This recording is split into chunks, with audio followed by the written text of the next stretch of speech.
Irmãos e irmãs, a paz do Senhor. Estamos juntos mais uma semana para darmos continuidade ao estudo da santa e gloriosa palavra do Senhor. Estamos estudando Efésios, a mensagem de Paulo através desta impactante carta para os crentes da época de Paulo e também para os da nossa geração e para toda a igreja ao longo da história. Nós queremos louvar a Deus pela sua vida e deixar sempre aquele convite especial para você se inscrever, se ainda não é um inscrito, aqui no canal ADMP TV, um canal de bênção para você. Se você já é um inscrito, verifique se o sininho de notificação está ativado. Ativando este sininho, que fica logo aqui, clicando na opção Todos, você não perde nada do que acontece aqui em nosso canal. Cultos ao vivo, mensagens poderosas, estudos bíblicos, louvores inspirados e muito mais conteúdo para tornar a sua vida cristã mais frutífera e alicerçada na palavra do Senhor. Queremos também louvar a Deus pela sua vida que semanalmente tem nos acompanhado. Ajude-nos, nos apoie divulgando este vídeo, compartilhando com seus amigos, com seus parentes, com seus irmãos de igreja, deixando seu comentário e orando por nós que fazemos este trabalho com o coração aberto e com grande alegria. Bem-vindo, bem-vinda, o programa Escola Bíblica Dominical já está no ar. A conduta do crente em relação à família é o tema de nossa lição desta semana, lição de número 12. O nosso textuário diz: por isso deixará o homem o seu pai e a sua mãe e se unirá à sua mulher e serão os dois numa só carne. Isso está em Efésios capítulo 5, versículo 31. Verdade prática nos diz: Deus estabeleceu o casamento monogâmico, heterossexual e indissolúvel, isto é, a instituição da família para a glória do nome dele. A nossa leitura bíblica em classe encontra-se em Efésios, capítulo de número 5, do verso 21 ao 33, e também capítulo 6, do verso 1 ao verso 4, já caminhando aí para o final desta epístola. E o nosso objetivo geral é mostrar que o relacionamento harmonioso está incluído no projeto divino para a família cristã. Muito bem, nós estivemos estudando as vontades, os desígnios e os projetos de Deus para a sua igreja. Ao longo das últimas 11 aulas, os irmãos se lembram que nós estivemos discutindo sobre como Deus projetou, como Deus arquitetou, trabalhou para que a sua igreja fosse edificada e do qual ele fosse a pedra angular, Cristo, o nosso Senhor. Agora, é interessante porque chegamos em um determinado ponto da epístola de Paulo em que vislumbramos um caráter mais prático desta epístola. Porque Paulo ele se preocupa em mostrar para os crentes da Ásia Menor que a igreja ela é invisível. Entretanto, invisível no sentido de organização, porque não é um templo, não é uma organização denominacional que pode ter a marca registrada de igreja. A igreja do Senhor, chamada de igreja militante, ela é uma igreja invisível, composta pelos salvos, que nós sabemos que militamos para fazer parte dela. E como esta igreja é composta por seres humanos, é necessário que todos os aspectos deste ser humano estejam em conformidade com a palavra do Senhor, para que se mantenha o que nós chamamos de unidade. Lembra? Na aula passada, nós vimos que Paulo descreve 7 características que o membro da igreja deve ter, o chamado cristão deve possuir, porém nós enfatizamos as 3 principais: a longanimidade, a humildade e nós também conversamos sobre a mansidão. Agora, nós precisamos perceber que o apóstolo Paulo, ele olha para uma outra parte do cristão, que é a sua convivência com a família. Paulo se preocupa em mostrar que, como membros da igreja, a organização, ou melhor, o núcleo familiar, ele é extremamente importante para a saúde e para a unidade da igreja. Cada um daqueles que compõem a chamada família tradicional precisam conhecer bem a sua posição e o seu papel dentro da família. Isto por quê? Isto porque, para Deus, a família é um prolongamento da igreja, ou por que não dizer, um pedaço da igreja.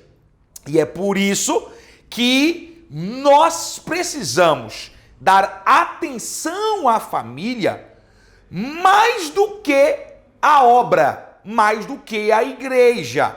A gente sempre diz que a ordem lógica da prioridade de qualquer pessoa deve ser, primeiro, Deus, acima de qualquer coisa, depois, família, em segundo lugar, e em terceiro lugar, igreja.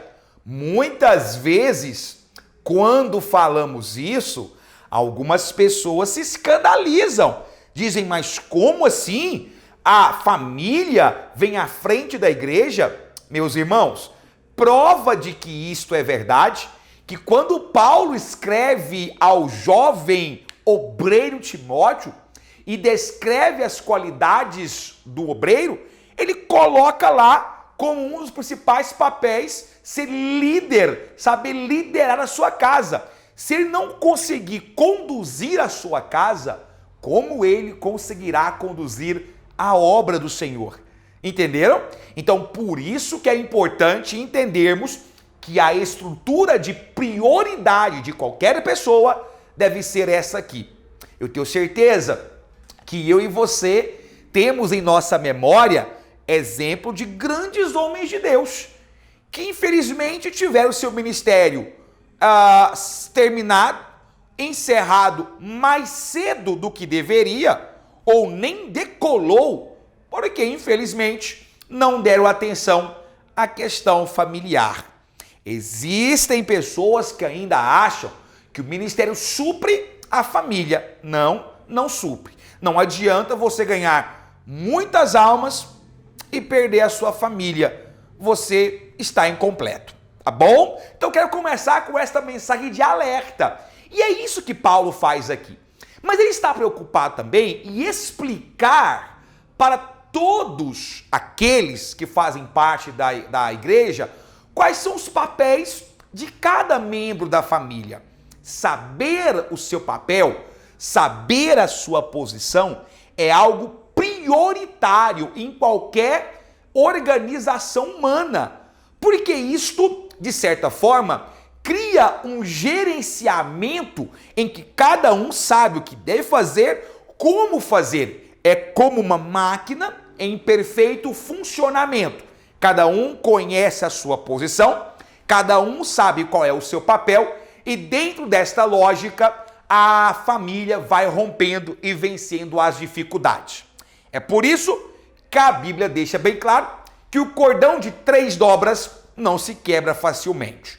Apesar de ter N interpretações, eu diria que a primeira dobra é o marido, a segunda dobra é a esposa e a terceira dobra é o filho.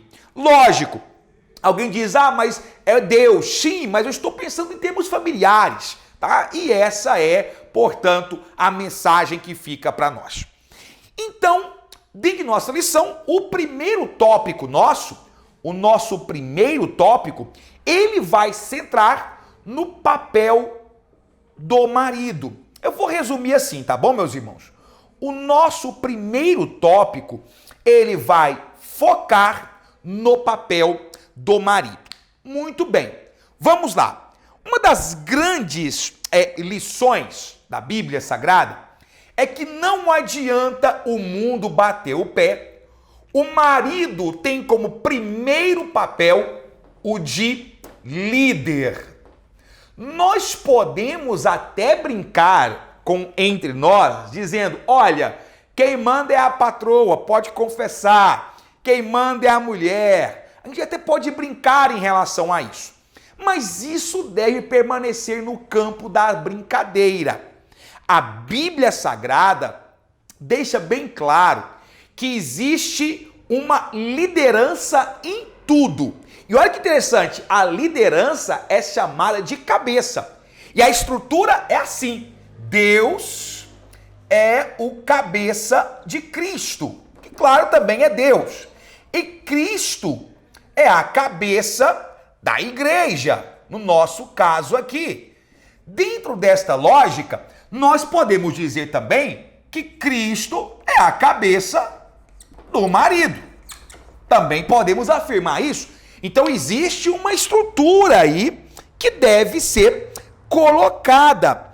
Ou seja, o que nós estamos dizendo é que o marido deve liderar a sua família da mesma forma como Cristo lidera a igreja. Por isso que ele é comparado a um líder.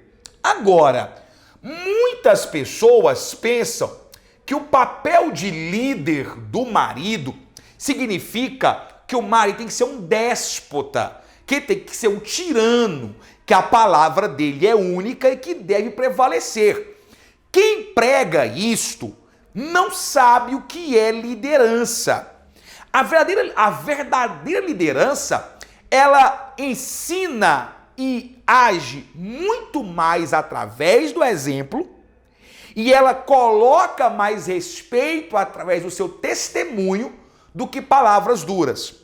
Em outras palavras, quando a Bíblia diz que a mulher deve ser submissa ao marido, é no sentido de que o marido deve mostrar a ela que as suas atitudes são de um líder. Essas atitudes provocarão naturalmente nesta mulher uma atitude de respeito, uma atitude de admiração, e é isso que nós veremos que se torna submissão.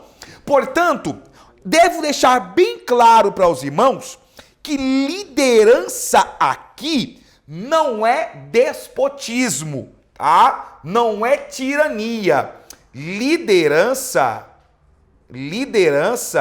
é totalmente diferente de tirania, tá? A esposa deve participar das decisões do lar, mas o marido precisa estar à frente deste projeto. E aí é interessante porque isto incomoda muito a sociedade atual. Sempre que você vai escutar um discurso político, até porque a família se politizou demais ultimamente, né? Sempre foi política, porque política é arte do diálogo. Mas hoje a estrutura, a maneira como a família se organiza, a própria definição de família, ela está sendo depurada hoje pelo neomarxismo, pelo novo movimento político de algumas correntes de esquerda, está sendo posto à prova pelo movimento feminista, que propaga a ideia de que a Bíblia é machista, e de que ensina que o homem deve mandar na mulher, usando a expressão mandar ou submeter a mulher de forma pejorativa. Então é bom deixar claro aqui que Deus usou Cristo como exemplo para o marido cuidar da esposa. E é por isso que eu quero deixar bem claro para os irmãos que esta liderança, ela está intimamente ligada à questão do amor. Agora, preste atenção aqui. Quando a gente fala em amor, no grego você tem pelo menos 4 palavras. As 3 palavras que são utilizadas para o relacionamento entre homem e mulher é eros,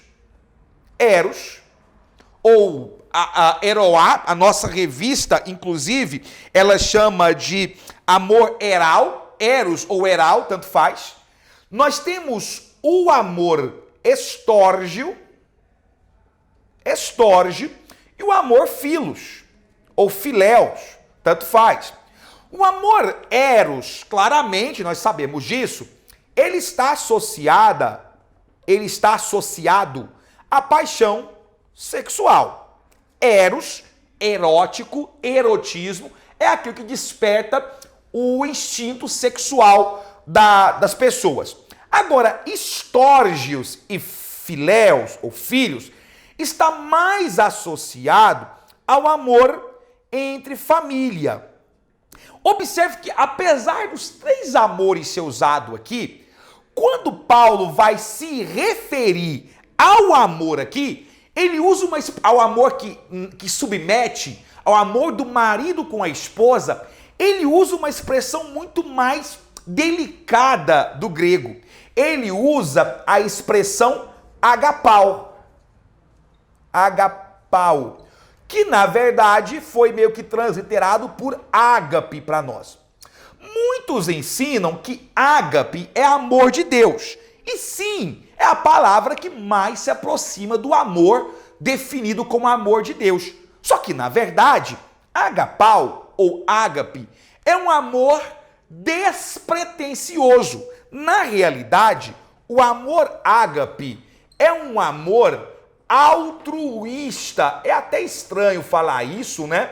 Mas é um amor que não exige nada em troca, ou seja, ele é incondicional. Por isso que muitos usam isto aqui para falar de amor de Deus. Por isso que nós precisamos entender que Deus usa a palavra ágape, ou Paulo usa pela inspiração de Deus a palavra ágape, para dizer: olha, maridos, vocês devem amar a esposa de vocês incondicionalmente, livre de qualquer barganha, de qualquer troca, tá? Em outras palavras, meus queridos irmãos, o amor aqui diz o seguinte: olha, este respeito, esta submissão, ela virá naturalmente na esposa através da questão do respeito e do amor.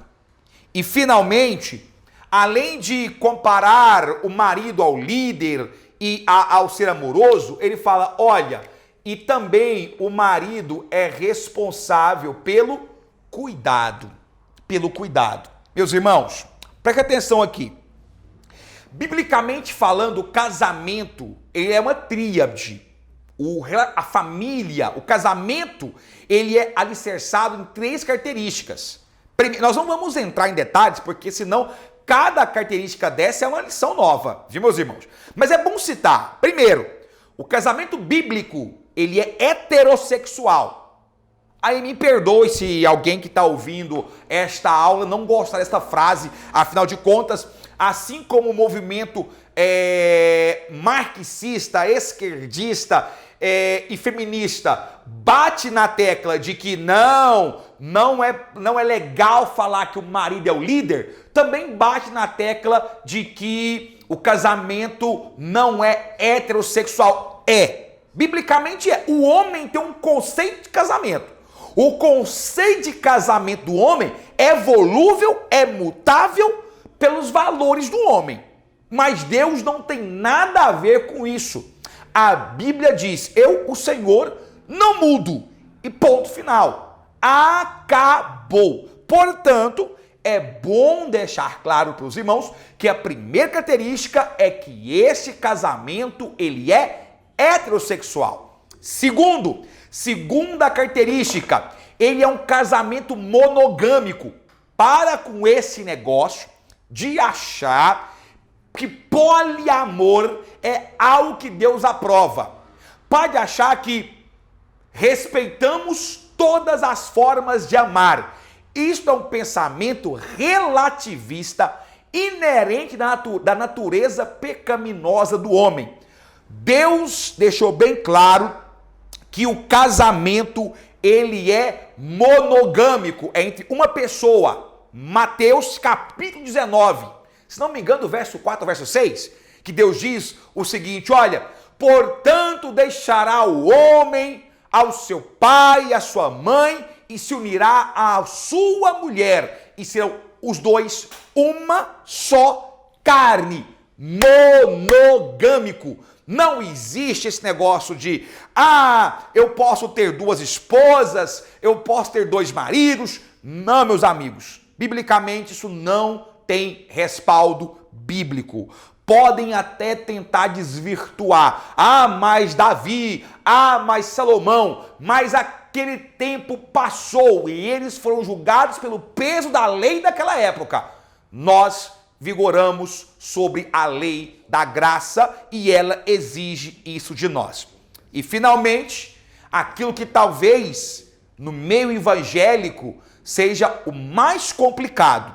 O casamento, ele é indissolúvel, ou deveria ser.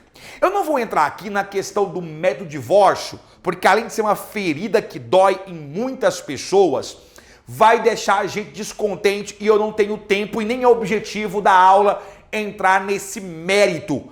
Mas olha aqui para mim, crente em Cristo Jesus, o casamento foi feito para durar. Olhe para mim, o casamento foi feito para durar, não foi feito para ser divórcio.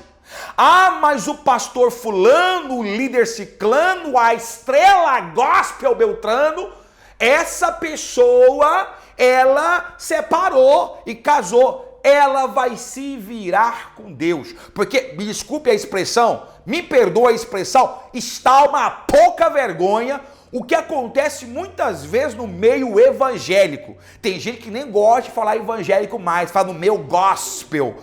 Qual é a vergonha? Estamos literalmente caindo no versículo, casando-se, separando-se e dando-se casamento. Ficou fácil agora. Eu vou casar com aquela pessoa, se eu não der certo, eu vou largar e vou casar com outra. Ok, ninguém é obrigado a viver junto, mas estude, existem princípios claros para o divórcio na Bíblia. Você vai encarar? Você vai encarar? Então, irmãos, tome muito cuidado com esse relativismo que ele entra por aqui, tá? Por enquanto, quase unanimidade na igreja, quase, heterossexual e monogâmico. Mas o terceiro aqui tá ruindo. Cuidado que quando esse aqui rui, para esses outros dois aqui ruírem, não custa nada, tá bom? Fique esperto, meus irmãos. Fiquem espertos. E essa estrutura, esta tríade, ela é construída no cuidado. O marido cuida da esposa. Ele é o escudo, ele é a proteção. Querendo ou não, meus irmãos, em termos físicos, ela é o elo mais fraco, tá? Em termos físicos, é o elo mais fraco. E uma demonstração de amor deve ser sincera, viu? Tanto em público quanto em particular. Porque tem marido que é uma beleza em público. Pensa um maridão. Jesus, como eu queria um marido aquele para minha filha. O homem é carinhoso com a esposa, afaga os cabelos, dá um coça-coça na cabecinha dos filhos, só anda abraçado, mas em casa é o cão chupando manga. Em casa é falso que nem nota de R$3. Meu irmão, você pode enganar o teu pastor, você pode enganar a sociedade que te cerca, mas você não engana Deus, você está perdido. A Bíblia deixa bem claro que o respeito do marido deve ser tanto no privado quanto no público, ok? Então não adianta ser um amor, um doce.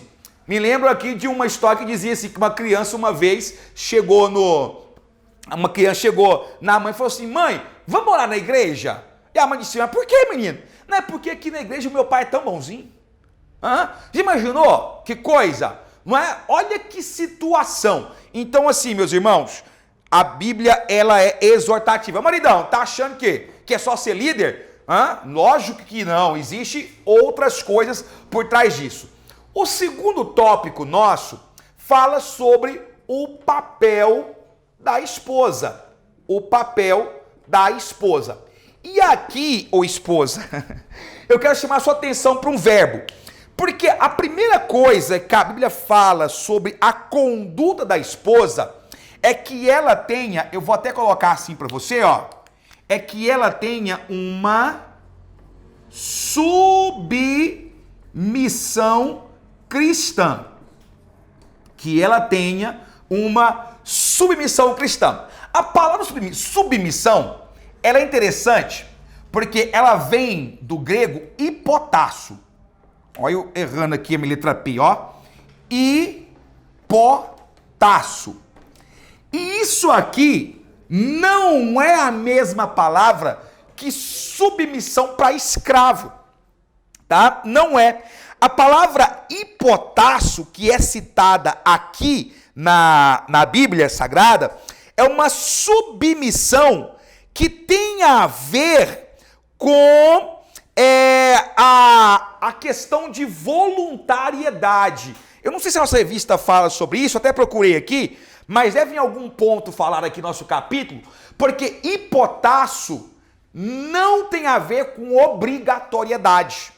Por que eu estou dizendo isso? Porque quando fala ser submisso ao marido, vamos deixar bem claro algumas coisas. Não se trata de uma submissão igual um tampão de um cavalo, que você tampa aqui, ó, e não vê mais nada. Não é uma submissão, nas palavras da revista, irracional, translocada. Você concorda com tudo, assina embaixo de tudo o que o teu marido fala. Não é isso, tá? Não é isso. É no sentido de que a postura e a conduta do marido desperta em você uma admiração por ele, de forma que você não o desrespeita na frente dos seus filhos, não o desrespeita na frente das pessoas e nem entre vocês mesmos. Há uma relação de respeito e essa relação de respeito faz com que você entenda que o que vocês decidirem aqui, ele vai ser o escudo ali na frente. Submissão é haver o diálogo entre as partes, mas a parte feminina, a mulher, entender que o homem é que vai projetar aquilo adiante, levar aquilo. E se houver danos ou consequências, ele tem que ser o escudo da esposa, como líder da casa, que ama e que cuida. Entenderam a ideia? E é por isso que o papel de submissão aqui é a mesma submissão, a mesma submissão que Cristo usa para a igreja. O verbo também é hipotasso, ser submisso a Cristo. Ou seja, quem é que aqui respeita e ama a Cristo por medo? Quem de nós, verdadeiros cristãos, respeitam e amam a Cristo porque foram obrigados a isso? Ninguém. Se alguém faz isso, está errado. Está errado. Você serve a Cristo, ama a Cristo, respeita de forma voluntária. Voluntariamente você levantou a sua mão, aceitou a Cristo e disse: Cristo, em tuas mãos eu entrego os meus projetos e os meus planos. É mais ou menos isso. Há projetos na família, há planos na família. Vamos conversar? Vamos ouvir uns aos outros? Inclusive, eu vou até falar o seguinte, que a palavra submissão aqui, ó, utilizada, tem a ver também com a questão da reverência que ele fala aí, né? Reverência devida ao marido. Na verdade, a palavra reverência aqui, meus irmãos, não é adorar não, tá? Reverência ao marido. Tem a ver com respeito, tá? A palavra reverência ao marido tem a ver com respeito. Gente, eu vou te falar uma coisa horrível é o tal do marido pau mandado. O cara frouxo, tão frouxo, que não tem a rédea do seu lar, teve que entregar para a esposa. Isso é muito feio. Não é bonito, repito, na brincadeira a gente até pode conversar ali, mas um pai de família em que as decisões e as consequências e as ações são todas a cargo da esposa, e eu não estou falando aqui de questões de mercado de trabalho, deixar bem claro, porque isso é um machismo besta. Achar que mulher não pode ganhar mais do que homem. Oxalá minha esposa ganhasse mais do que eu ia ficar muito feliz. Mas muito feliz mesmo. Não é isso, porque aí, meus irmãos, existem pessoas que desvirtuam isso aqui para o machismo ordinário, querendo imputar a Cristo tradições arcaicas herdadas dos judeus. E não é isso que está dizendo aqui.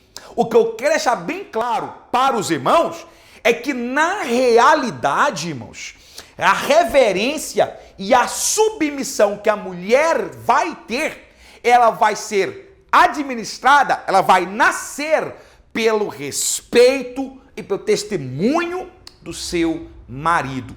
Assim como Cristo, a igreja está submetida a Cristo, assim também nós estamos sujeitos a Deus. Nós, mulheres, sujeitar ao marido não é uma sujeição, nas palavras da revista, irracional ao domínio de alguém, mas, repito, de forma voluntária e de forma grata por ter amor, proteção, cuidado do seu marido. Entenderam a ideia? Então não é mandar, chega assim, eu que mando aqui. Não é isso. Não é isso, tá? É entender naturalmente o papel um do outro. Uma coisa importante, meus irmãos, deixa bem claro, eu quero direcionar-me aqui agora para você, crítico. Você que vem cuspir aqui nas aulas de teologia, vem cuspir o seu veneno nas redes sociais, dizendo que a Bíblia é machista, que o cristianismo é patriarcal e machista. Para a sociedade judaica, a mulher era propriedade. Ela pertencia ao homem. Tanto é que eu não podia devolver a mulher, verdade. Para os gregos, então, nem se fala. Tinha correntes gregas que defendiam que nem alma a mulher tinha. Nem alma a mulher possuía. Algumas figuras de um cristianismo deturpado, que vigorou na Idade Média, dizia que a alma da mulher era pecaminosa. Que a metade do homem que era boa era a metade homem, o homem era a natureza divina e a mulher pecaminosa. Mas é óbvio que não é isso que a Bíblia ensina, né, meus irmãos? O tempo todo você vai ver que Cristo, ele colocou as mulheres em papel de destaque, queira você ou não. Queira você ou não. Quer que eu te mostre? Primeiro, vamos começar pelo machismo. Sociedade judaica já tinha preconceito com o samaritano. Com mulher, então, nem se fala. E o pior, mulher samaritana e de uma vida pregressa, de uma vida moral que tomou a mulher dos outros. O que Cristo faz? Eu vou conversar com ela. Na beira de um poço. Aquele diálogo que Cristo trava com a samaritana é um legado para a posteridade, para mostrar que Cristo nunca foi, nunca será e nunca ensinou machismo nenhum. Outra coisa, o próprio apóstolo Paulo fala em Gálatas capítulo 3, versículo 28. Lê comigo. Gálatas 3, 28. Diz assim: destarte não pode haver judeu, nem grego, nem escravo e nem liberto, nem homem, nem mulher, porque todos vós sois, olha aqui para mim, um em Cristo Jesus. A mulher para Cristo tem um papel de relevância e equidade com o homem. A questão ministerial é outra coisa que nós não vamos entrar em detalhes aqui, porque existem algumas atribuições ministeriais que talvez fosse um pouco complicado para as mulheres exercerem. Mas não tem nada a ver com capacidade, com cognição, com potencial intelectual. Nada a ver, nada a ver. Tá? Não existe menos neurônio ou mais neurônio no homem do que na mulher. Não existe isso. Não existe um lugar especial para homens e um outro para mulheres. Não. Para Deus, homem e mulher é um em Cristo. Esposa, sujeitai aos vossos maridos. Sujeitai, respeitai. Sujeitai aos vossos maridos igual. Respeitai aos vossos maridos de forma voluntária, fruto desse amor, respeito e gratidão. E finalmente, meus irmãos, nós terminamos aqui o nosso último tópico falando sobre o papel dos filhos, tá? Último tópico nosso, beleza? Nós vamos aqui falar sobre o papel dos filhos e isto aqui que também é um problema na sociedade atual. Papel dos filhos. Bom, primeira coisa, eu quero deixar bem claro o seguinte. Aos filhos é delegado duas ordens. Duas ordens. A primeira ordem aos filhos, ei, filho, escuta aqui, ó. Escuta o professor aqui. A primeira ordem é a obediência. A obediência. E a segunda ordem é a honra. Agora, deixa eu te contar uma coisa aqui que muito filho esquece. Muito filho esquece. Nossa, eu tô doido para sair de casa. Eu tô doido porque eu não aguento mais esse povo querendo mandar em mim. Eu quero fazer as minhas proezas. Eu quero fazer as minhas coisas. Eu quero ser livre. Livre. Como se liberdade fosse sinônimo de libertinagem.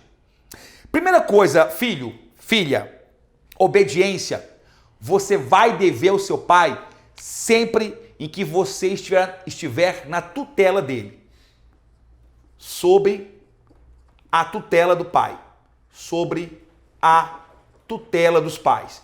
Enquanto você morar debaixo do teto que teu pai sustenta, enquanto for ele que puser pão na sua mesa, roupa no teu couro, você tem que obedecer a ele e fim de papo. Tem filho que não ganha um centavo furado. Não faz nada, só fica no computador, só fica na rede social, só fica vadiando, me desculpe o termo, e quer desobedecer o pai, quer fazer voz grossa. Tá na casa do pai, quem paga energia elétrica, o pai, quem paga água, o pai, quem paga a internet do menino, é o pai, quem paga o celular parcelado em 10 vezes Magazine Luiza, papai. Cartão, não tem, cartão do pai. Pai, quer ir no shopping, me dá R$100. E quer fazer voz grossa. Escute, o dia que você sair de casa, com a sua vida, lavar sua própria roupa, pagar suas próprias contas e não morar debaixo do teto de papai, tá? Não for tutelado pelo seu pai, você pode fazer o que você quiser. Inclusive, pai, olha aqui pra mim. Papai, mamãe, para de sofrer.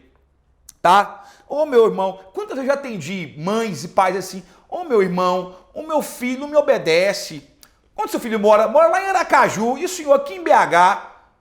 Seu filho tem 40 anos, tem 3 filhos, meu Deus! Agora é a hora deste filho tomar as suas atitudes e vai colher os frutos dela. A obediência aos pais, bom, eu sou uma pessoa, irmãos, obediente. Eu trago isso para mim como regra de vida, como meus pais, aos meus pastores. Mas, biblicamente, ela é um mandamento enquanto o filho estiver sobre os cuidados do pai. Agora, preste atenção. A obediência, filho, escuta, olha aqui para mim. A obediência, filha, pode ser enquanto você estiver debaixo da casa dos seus pais. Agora, honrar os pais e a mãe, não prescreve na Bíblia Sagrada. É para a vida toda, tá? Agora, honrar os pais é a vida toda. Honra não prescreve.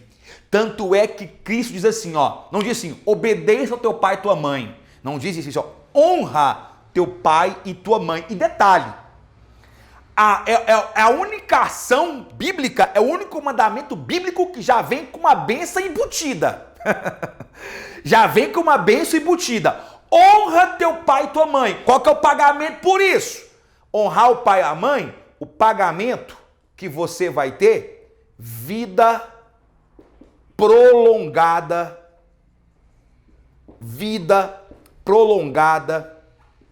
sobre a terra. Sobre a terra. Ou seja, o filho que honra o pai, e querendo ou não, meus irmãos, honrar passa por respeitar. E o respeito é o seguinte, eu até posso tomar um caminho que o meu pai não queria. Meu pai queria uma coisa, eu fui fazer outra. Existe isso. Mas, preste atenção aqui. Eu sempre vou respeitá-lo e dar a ele o direito dele ter a opinião e de eu ouvir e não agredi-lo por isso. Filho, honra teu pai e tua mãe, que são importantíssimos. É um mandamento com promessa. Agora é interessante porque quando se pergunta por que o filho tem que obedecer ao pai e à mãe, além de todo o argumento, Deus podia dar todo o argumento que eu dei. A resposta de Deus é simples. Obedece o pai e a mãe porque isso é justo. Ponto final. Ponto final. E já era, tá? Agora, é claro que eu falo com você, papai e mamãe. Você também não deve agir com abuso de autoridade. Pai não pode espancar filho. Pai e mãe, quando eu falo pai, gente, eu vou falar a figura paterna e materna, tá? Pai e mãe não deve expor os filhos publicamente. Uma das coisas que me dá mais nervo, me desculpem, é quando eu vejo um pastor, pai, aí o moleque lá, o menino, tem 4 anos de idade, 5 anos, 6 anos de idade. Aí é natural, gente, é uma criança de 5 anos de idade, tá com energia pra caramba, faz uma bagunça no culto, aí o pastor, que é o pai, fala assim, vem cá, meu filho, senta aqui de castigo na frente da igreja, pra todo mundo te ver, bem aqui perto da caixa de som. Isto é errado, tá? Isto é errado. Não expor o seu filho não vai educá-lo, tá? Espancar o seu filho não vai educá-lo. Ah, mas o meu pai me bateu demais. Meu pai me espancou e eu nunca morri por isso. Que bom! Mas não é por isso que isso vai virar um modus operandi. Agora, Jesus do céu, presta atenção, papai e mamãe. Não tô falando aqui que o teu filho não pode levar umas palmadas, porque pode, porque pra falar a verdade, até a gente tem dia numas escolas dominicais da vida aí, nos cultos, nos lugares que a gente vai pregar, que dá vontade de falar no microfone. Quem que é o pai desse filho de Deus que tá gritando no meio da igreja? Então assim, você pai e você mãe, pode e deve corrigir o seu filho. Corrija o teu filho com vara, tá? Para que a sua alma não se perca. Provérbios ensina isso muito bem. Mas não é espancar. Não é torturar, tá? E olha, pai, a obediência também tem que ser esclarecida. Eu vou falar aqui com alguns pais, eu finalizo aqui. Eu sou professor secular. Eu sou professor de teologia, mas eu também exerço o cargo de professor ou ministério. Eu sempre falo que é o ministério de professor secular do aula de matemática e de física. E eu vejo filhos angustiados, porque os pais querem que eles decidam o futuro profissional na sua vontade, na vontade do pai, da mãe. Ah, o meu filho tem que ser médico. O menino vê sangue, não, mas vai ser médico. Ah, meu Deus do céu, né? Ah, porque da minha família todo mundo é advogado, então meu filho tem que fazer direito. Papai, mamãe, isso está errado, tá? Você tem que exigir obediência em ações pontuais do seu filho que agridem o seu moral, sua família, alguma coisa. Agora, o que ele será no futuro, profissionalmente falando, cabe a ele. Tá bom? Você não pode tutelar o seu filho num estilo Minority Report, né? Naquele sentido de previsão. Você pode orientá-lo, dizer, filho, olha, esta profissão não é boa, este caminho não é bom, mas não significa que você tem que tomar as decisões pelo seu filho. Então tem que tomar muito cuidado nisso aí também. Amém? Meus irmãos, que bênção, não? Eu espero ter contribuído com a sua aula, espero ter te ajudado com seu embasamento para a próxima aula. Semana que vem estaremos de volta para mais uma aula da Escola Bíblica Dominical. Que Deus, em Cristo Jesus, te ilumine e te prospere sempre mais. Amém.